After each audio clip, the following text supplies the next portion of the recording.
A조부터 한번 살펴보겠습니다. 파리 상제르맹과 레알 마드리드가 A조에 같이 편성이 됐고요. 벨기에 클럽인 클럽 브루에 터키 클럽인 갈라타사라이가 들어왔는데 2강이 뚜렷이 보이는 구도에서 과연 갈라타사라이 같은 팀이 어느 정도 고춧가루를 뿌릴 수 있겠느냐 정도로 보입니다. 클럽 브루에는 제가 볼 때는 조금 떨어질 것 같고 한현님 어떻게 보십니까? 클럽 브리헤가 제일 떨어질 것처럼 보이긴 하는 건 맞아요. 네. 그런데 갈라타사라이와 클럽 브리헤는 컨셉이 완전히 다를 것 같습니다. 갈라타사라이 같은 경우에는 지금 새로 영입된 선수들이 라이언 바벨, 라다멜 팔카오, 장 미셸 세리, 엠레 모르, 지미 두루마스, 스티븐 은존지, 마리오 레미나, 플로린 안도네 이런 선수들이 영입을 했어요.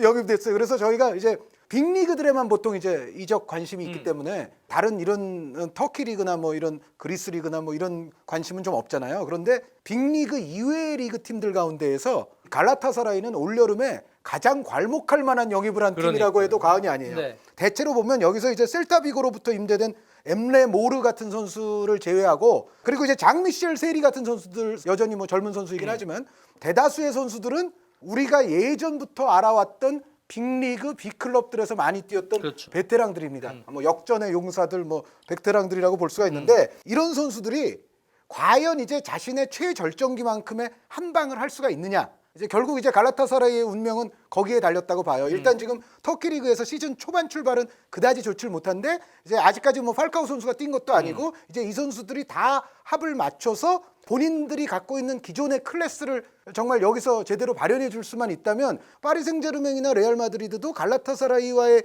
경기를 무조건 경시할 수는 없을 것이다라는 생각이 드는데 제가 아까 이제 클럽 브리에는 갈라타사라이와는 완전히 이제 컨셉이 다르다고 말씀드린 이유는 클럽 브리에는 대부분 이제 20을 간 넘긴 혹은 바로 지난번에 끝난 20세 이하 월드컵에 참여했던 그런 선수들 위주로 영입을 했거든요. 클럽 브리에가 영입한 선수들을 보면 남아공의 이 퍼시 타우라는 선수 그쵸. 아주 다부진 드리블 돌파가 좋은 선수고 브라이튼에서 임대된 네, 나이지리아의 데이빗 오케레레 선수 그리고 세네갈의 은바의 디아뉴 선수를 바로 갈라타사라이로부터 맞습니다. 임대를 했어요. 그런데 이 디아뉴 선수는 그래도 20대 후반의 나이를 지니고 있습니다. 그런데 아까 말씀드린 퍼시타우나 데이빗 오켈렐레나 그리고 아모두 사냐 선수를 또 영입을 했는데 전체적으로 이제 클럽 브리에를 보면 아프리카 출신의 아주 젊은 유망주들이 많은 팀이거든요. 그래서 어떻게 보면 이 클럽 브리에는 공격진과 이선 공격형 미드필드 라인의 역동성은 상당히 좋을 수가 있어요.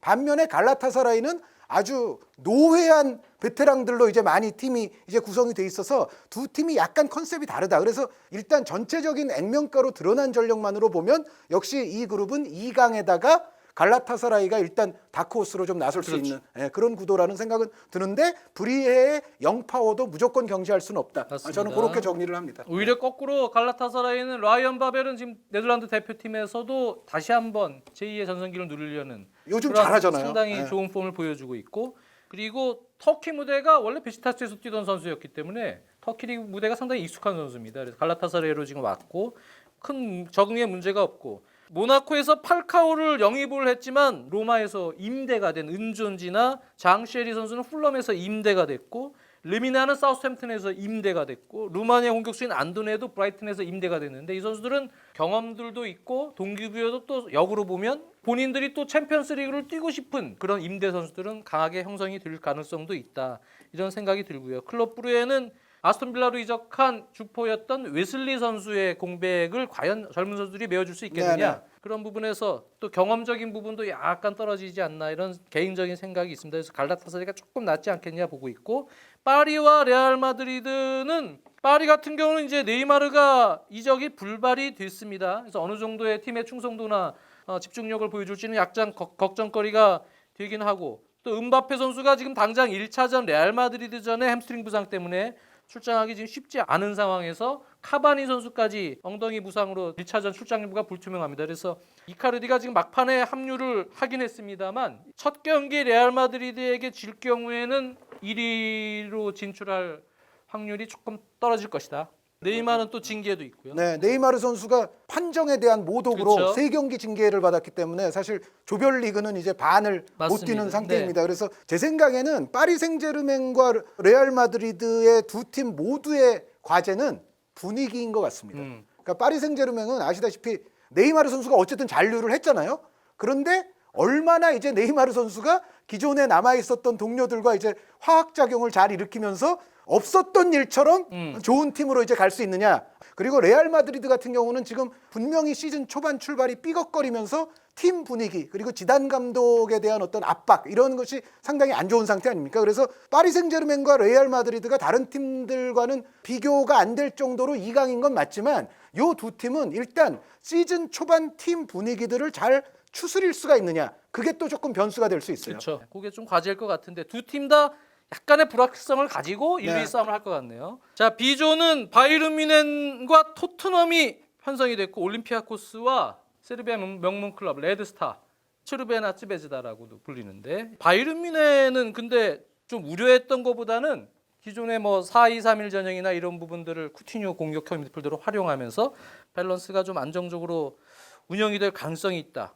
그런 부분에서는 바이에른 뮌헨이 오히려 토트넘보다는 토트넘의 올 시즌 파괴력은 지난 시즌 같지는 않을 것 같아서 오히려 저는 바이에른 뮌헨을 1위 후보로 2조에선 보고 있고요. 올림피아코스 같은 경우는 뭐 카타르 리그를 거의 씹어먹었던 이 모로코 대표 출신 최전방 공격수 엘 아라비를 영입하면서 공격력을 좀 강화를 했습니다. 거기에 기존의 포덴세, 발비에나 이런 이선 자원들과의 이제 호흡에 기대를 걸고 있습니다만 글쎄요. 이 팀이 수비 조직력이 워낙 좋고 그렇게 호락호락하게 물러설 팀은 아니지만 토트넘을 뭐 넘어설 만한 그러한 정도 수준은 아니다. 레드스타는 전체적으로 볼 때는 뭐 보아케 같은 가나 대표 출신이 있고 또 세르비아 대표 파브코프를 중심으로 좋은 선수들이 몇 명 있긴 하지만 2조에서 토너먼트에 진출할 만한 그러한 정도의 전력은 아니라고 생각을 하기 때문에 최하위가 예상이 됩니다. 그래서 저는 개인적으로 바이에른 뮌헨, 토트넘, 올림피아코스, 레드스타 이 순위로 보고 있습니다. 그 순위에 별로 반론을 할 수 있을 것 같지는 않아요. 그러니까 그 순위가 맞는 것 같아요. 그러니까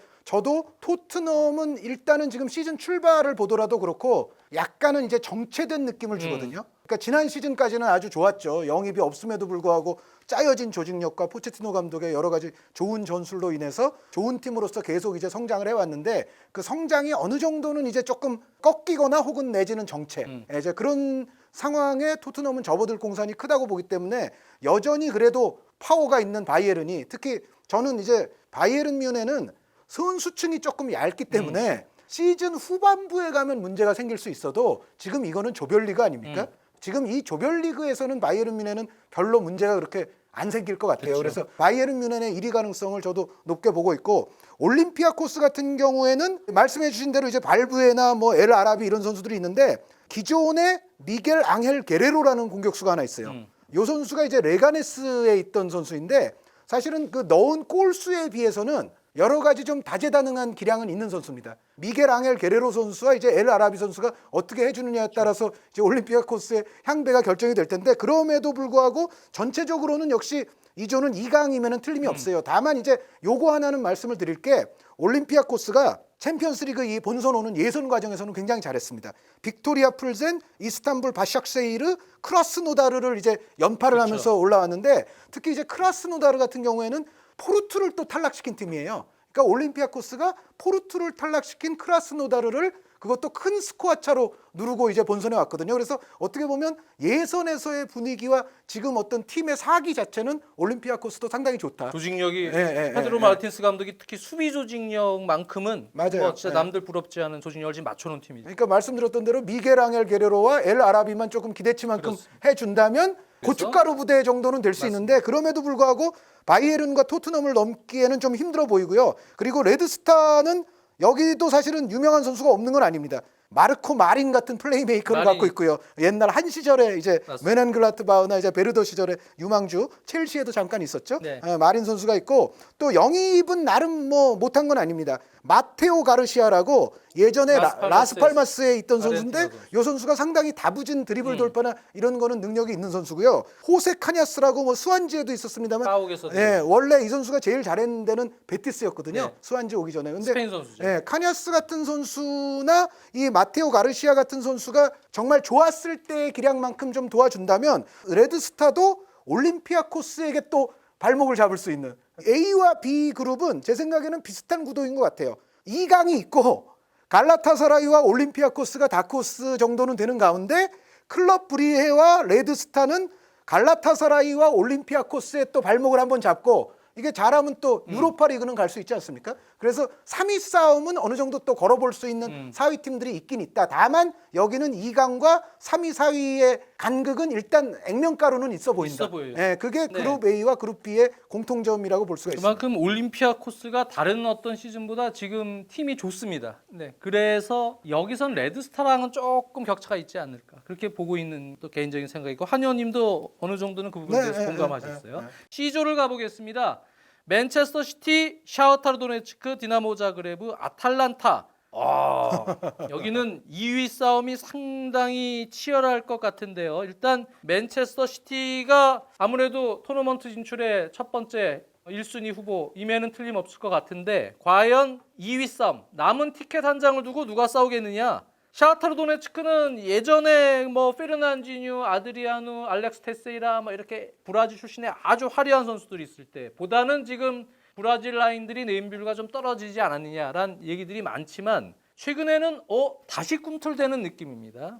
브라질 선수들 중에서 우크라이나로 귀화를 시킨 선수들. 네. 모라에스 선수를 비롯해서 초반부터 아주 맹위를 떨치고 있는데요. 우크라이나 대표죠 지금. 그렇습니다. 네. 또 같은 우크라이나 대표인 브라질 출신의 마를로스 선수 역시 귀화한 선수입니다. 이 두 선수가 이제 귀화 라인인데요. 이 귀화 라인에 또 브라질의 기존 라인인 마르틴스 선수나 또 중앙 미드필더 알란 선수 이런 선수들처럼 지금 브라질 선수들 재능이 한창 좋았을 때 그 화려했던 멤버들 윌리안, 피르난지뉴 이렇게 있을 때보다는 아직은 떨어질지 모르지만 올라는 가고 있다. 올라는 가고 있다. 그래서 전체적으로 이 브라질 라인들이 샤흐타르의 행보를 조금 긍정적인 방향으로 끌어올 수 있지 않겠느냐 그렇게 좀 기대를 걸고 있고요. 크로아티아 클럽 디나모 자그레브는 한의원님이 좋아하시는 오르샤 선수가 이제 팬들에게는 관심거리일 텐데 기본적으로는 크로아티아 대표인 페트코비치부터 스위스 대표인 가브라노비치 이렇게 좀 우리 팬들에게 낯익은 인물들이 많고 프랑스 21세기 대표 출신인 수비라인의 테오필 캐서린 또 이 스페인 21세기 대표 출신인 윙어 다니 올모 이렇게 재능이 넘치는 선수들도 있습니다만 현재 샤흐타르랑 비교했을 때는 샤흐타르가 조금 위가 아니냐. 네, 저는 그렇게 보고 있고 여기에 이제 끼어든 것이 지난 시즌 세리아 3위 팀인 아탈란타입니다. 아탈란타는 뭐 두반 사파타를 필두로 해서 상당히 좋은 선수들이 많죠. 세리아 3위 팀 아탈란타의 팀 자체가 가스페리니 감독이 워낙 지금 잘 만들어 놓고 수준 높고 경험이 많은 선수들이 풍부하기 때문에 샤흐타르, 디나모, 아탈란타 중에서는 2위 싸움에서는 아탈란타가 유리해 보입니다만 근데 혼전이 될 가능성도 저는 5대5로 보고 있어요. 그래서 여기서는 맨시티가 일단 1위로 올라갈 가능성이 높지만 세 팀 중에서 특히 샤흐타르와 아탈란타가 상당히 치열한 2위 싸움을 하지 않을까라고 저는 개인적으로 보고 있습니다. 아탈란타는 제가 몇 년 전부터 좋아하는 팀이죠. 그렇죠. 네. 항상 제가 세리에아 베스트 11 뽑을 때 알레한드로 파프 고메스 선수를 넣었던 기억이 있고 그리고 항상 제가 요십 일리치치 선수를 많이 칭찬을 했잖아요. 그렇죠. 여전히 파프 고메스 선수와 요십 일리치치 선수가 있습니다. 여기에 전성기를 치닫고 있는 두반 사파타 선수가 존재하는데 여기에 또 뭐 레모 프로일러니 뭐 데로니니 파살리치니 이런 선수들도 그대로 있어요. 파테보르, 네, 고센스 뭐 이런 선수들 좋은 다 선수들이 있는데 많죠. 여기에 이제 영입도 괜찮아요. 영입도 다 세비야 출신들을 영입을 했는데 루이스 무리엘 선수를 선수도 데려왔고 길레르미 아라나 선수 세비야에서 많이 출장은 못했지만 브라질에 있을 때는 능력 있는 측면 윙백이었거든요. 공격력이 아주 좋은 윙백이고 시몬 키에르 선수도 또 세비야로부터 임대를 해왔어요. 여기에 벨기에 챔피언인 행크로부터 루슬란 말리노프스키 선수를 아주 좋은 중앙 미드필더를 또 데려왔습니다. 그래서 전체적인 전력을 보면 아탈란타가 사실은 샤흐타르보다 위에요. 액면가로는. 그렇죠. 액면가로는 위가 맞아요. 그런데 이 조편성이 나오면 항상 전 세계 유명한 평론가들이 어떻게 생각하나 저는 그런 거 찾아보는 게 취미거든요. 장 의원님 말씀대로 한 10명의 전문가가 있다 그러면 여기서 맨시티 1위는 당연한데 아탈란타를 2위로 보는 사람이 한 4명 정도 있고 샥타르를 2위로 보는 사람이 한 4명 정도 있고 그렇죠. 디나모 자그레브를 2위로 보는 사람도 한두 명이 있어요. 그게 또 중요한 거예요. 디나모 자그레브도 완전히 사람들이 배제하고 있지는 않다. 왜냐하면 여기는 나름대로 크로아티아의 유망한 젊은 선수들이 많아요. 이 조는 전력상으로는 아탈란타의 손을 들고 싶고 아탈란타가 사실 좋은 날에는 맨시티의 수비진도 아마 위협할 수 있을 것이다. 지난 시즌에 세리에아 전체에서 득점 총합 1위를 차지한 팀이 아탈란타입니다. 그렇죠. 그런데 왜 그럼 우승을 못했느냐? 실점, 그 수비면에서 따지면 7번째밖에 안 돼요. 그러니까 실점은 상위권 팀들 가운데서는 좀 많은 편입니다. 그래서 아탈란타가 이제 순위가 이제 3위밖에 안 되는 건데 그 대신 이제 아탈란타는 정말 화끈하고 어떻게 보면 이런 별명도 있어요. 이탈리아의 아약스다. 그런 별명이 말해주는 것처럼 좋은 공격력과 아주 다이나믹하고 세밀한 플레이들을 갖고 있는데 문제는 이제 수비가 좀 문제거든요. 이 수비 약점을 샤크타르가 잘 파고들 경우에는 충분히 샤크타르도 2위를 할 수 있는, 게다가 디나모 자그레브가 한두 번은 뭔가를 또 할 수도 있다.